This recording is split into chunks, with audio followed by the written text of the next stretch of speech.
Welcome to What's Your Baseline Shorts. In this series, we're distilling down our usual long-form content from the What's Your Baseline podcast into a more concentrated and visual form. Right, but most importantly, this is a brief, focused discussion about a key topic in architecture, process, business, change, and so much more. One topic, one session, one take. That's What's Your Baseline Shorts. My name is Roland Volt, and today I'm joined by my co-host, JM Merlinson. Hey JM, how are you doing today?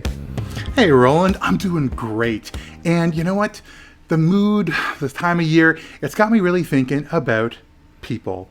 And when I'm talking about business and business process, I really want to take people into account. And so today's episode of What's Your Baseline Shorts is all about what we're calling process empathy. That's interesting. So, yeah. What is process empathy, JM? Well, I know if you've thought about design thinking and you have the phase called empathy, that's certainly a part of how a lot of people do design, and that's really important. But I'm going to talk about business process development. And in particular, we're going to address this idea of processes as they relate to people and their experiences. And the very first part of that is thinking about customer journey, customer experience, and turning the lens internal. Ooh. I've seen a lot of customers do that, because one of the things about customer journey mapping is you're taking a look at the experience of how people interact with their products and services as an organization. Something that I've seen a couple of my customers do very successfully, and I've actually had a chance to do myself internally a couple of times quite successfully, is take customer experience management and focus in on the internal products and services we offer to our business. So first and foremost, ask who is using these, how are they using them, what is their experience using them, and where are they struggling to be successful with them? Because a lot of times we don't take a look at that when we're doing our process design. We design for automation, we design for systems, and I'd say a lot of times people are kind of the last consideration in a process model. Have you seen that, Roland? A lot of times sort of those handoffs of people are like, oh, it's a hand-waving thing. Yeah. I'm absolutely with you, because people want to go and say, oh, which interfaces do I have to build? You know, which applications run which transactions and these type of things. I think it's a little bit wider. So I agree with what you said, but I think it's a little bit wider, because what needs to be clear is, why do we do this process? You know, what's the bigger picture? Because we as humans are very, very motivated by understanding why we're asked to do certain things, right? Because the more we understand it, the higher the acceptance is when you and I are actually participants in that process and actually have to do what somebody has designed, right? Yeah, absolutely. Yep. So your process models should explain that as well. And so I want to dig into this topic, because I really feel passionate about this. So one of the things I do when I design processes, this is why the BPM spec is something that I often struggle with, because it seems very automation focused, and people are kind of the last part of the puzzle. Yes, so they're lanes, but they're also systems are lanes, so people are kind of resources. So the first thing I do when I think about processes is I take a look at all my process steps and I try to understand which ones I'm currently today automating, which ones I'm currently today having as a user task in BPMN, or just as a person interacting with a system, creating a process, and which steps that I'm designing that are entirely human focused. So I want to segment these out to different things. The next thing I want to do is I want to understand, what am I providing to people who are doing system tasks, so people who are user tasks. What am I providing to them in terms of resources, so inputs and outputs? And you can think about it as drawing a SIPOC, or a supplier, input, output, and customer, and the process, of course, being in the very middle. What am I providing to them on either side of that helps them to understand why they're doing it, what information they need to know, how they have to produce as a result of doing this, and who they're producing it for. So I try to put a SIPOC around all of my steps, from a step that is in the system, but also a step that is brand new and manual. So those things I want to do on every level of that experience. And then I want to take that and flip it on its head and say, okay, just show me what a person's experience, so by role, what a person's experience would be interacting with this process. And that's where I draw my customer experience map, my customer journey map. Does that make sense? It does make sense, even though I wouldn't attach it to a specific notation. And I read a couple of, and I don't want to redo the shorts one where we were talking about BPMN or EPC. That ship has sailed. I won. But on the other side, I also read about whatever UPN or whatever other notation Sure, might come up with. That's not the point here. The point is to literally understand what are the steps that need to be done, and then look at them from a people perspective. And the people perspective to me could be two things.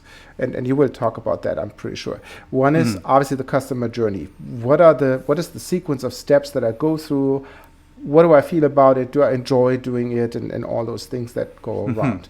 The second thought that I have is, especially when it comes to design of workplaces, the design of interfaces, is what's the usability of the thing that we interact with? Do I have to lift a 100-pound bag of something, right, in a manufacturing process, which it's okay when you do that once or twice. If you do that 8 hours a day, 40 years long, that is a different story, right? Or do you have a GUI of your application that's hard to use and you don't know where to look for? Hint, hint, listen to the last baseline shorts when we're talking about how to design a good dashboard, right? And figure out the usability of your applications. Absolutely. And I think that ties into how I normally lay out customer journey maps, particularly for internal processes.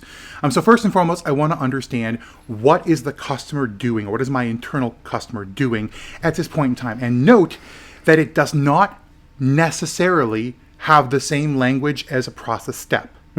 What? Are you kidding me? Because your end customers aren't thinking about it in the same way that you as a designer are necessarily thinking about it. Now, there could be an argument to try and get them closer to each other, but in a lot of ways, process modeling has to be this level of abstraction. Customer journey mapping is much more personal. So first and foremost, document what the customer says they're doing at every point in time. So you're going to get a list of steps, and you can tie them to your internal process steps through the idea of a customer touch point. So what am I creating through my process capabilities that my customer is going to access in order to get their job done? I think that the customer journey is the way how I rationalize it is the different steps that you have there is the outside in perspective. You might book a plane ticket, but the process steps that you have to do are the inside out perspective.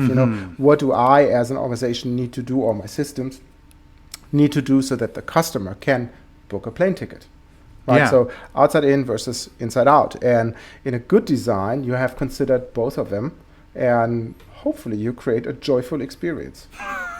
What one hopes, and I'll get to that at the very end here, because alongside those customer steps, what I'll normally lay out are a lot of things you'll find on a customer journey map normally. So what channels are they accessing to be able to do that step? What systems do they have to interact with? What data do they need to know? What data do they need to create as a result of this? What sort of risks are they facing, or challenges are they facing? We'll talk about it at the end with sentiment analysis, as well as a ton of other information about how they use our systems and processes. And so now what I've got is I've got two sides of the same coin. I have my process and I have my journey, and they are aligned along the lines of my touch points. How do my customers interact with my process, internal customers? And so now I have this automation perspective, and now I've got the customer journey. What's the third thing I need? I need to have feelings. And you talked a little bit about it before, Roland, but I think that a lot of times feedback from your internal customers is poorly used. It's misplaced. It's talking about problems with systems. So they say, I can't get the screen I want. The button I hit doesn't do what I need. It's too arduous. But that's not really the problem. So if all you do is attribute a problem to a system, sure, some things you can at a low level fix, but the problem is actually a process problem. And so when you put your sentiment analysis and your emotions, feelings, pain points on your customer journey, then you can say, okay, where in this process for reals can I make a change that will change that sentiment? Why is it such a pain in the rear to do exactly this step? And interesting enough, when I look at KPIs that I see for projects, I've never seen those in whatever KPI trees or lists or whatever, where people said, yeah, this is what I want to accomplish. Or they put some lip service on it and said, yeah, it should be user-friendly. What does that actually mean, right? But the customer journeys with that feeling component, is it a joy to do this task, or is it a pain in the butt is exactly what gives you that information. And you should keep this in mind when defining your processes and when you design your systems and your GUIs and all those things that we just spoke about. Absolutely. And I think Roland, you and I have touched upon this a couple of times in the podcast, but it really all comes back to enabling people, right? Your process is designed to help enable people. People are your business. They are your business. They're the most important resource you have. And so we see a lot of times, you talked about the person behind the desk. If you don't give them a reason why, you don't give them the right information, they're just not going to do their job. We're also looking at this time of the great resignation or the great shuffle or whatever you want to call it, where people are realizing that the processes that their companies are forcing them to follow that are things that they don't want to do or don't feel natural to them, don't give them joy, don't let them do the thing that they're good at.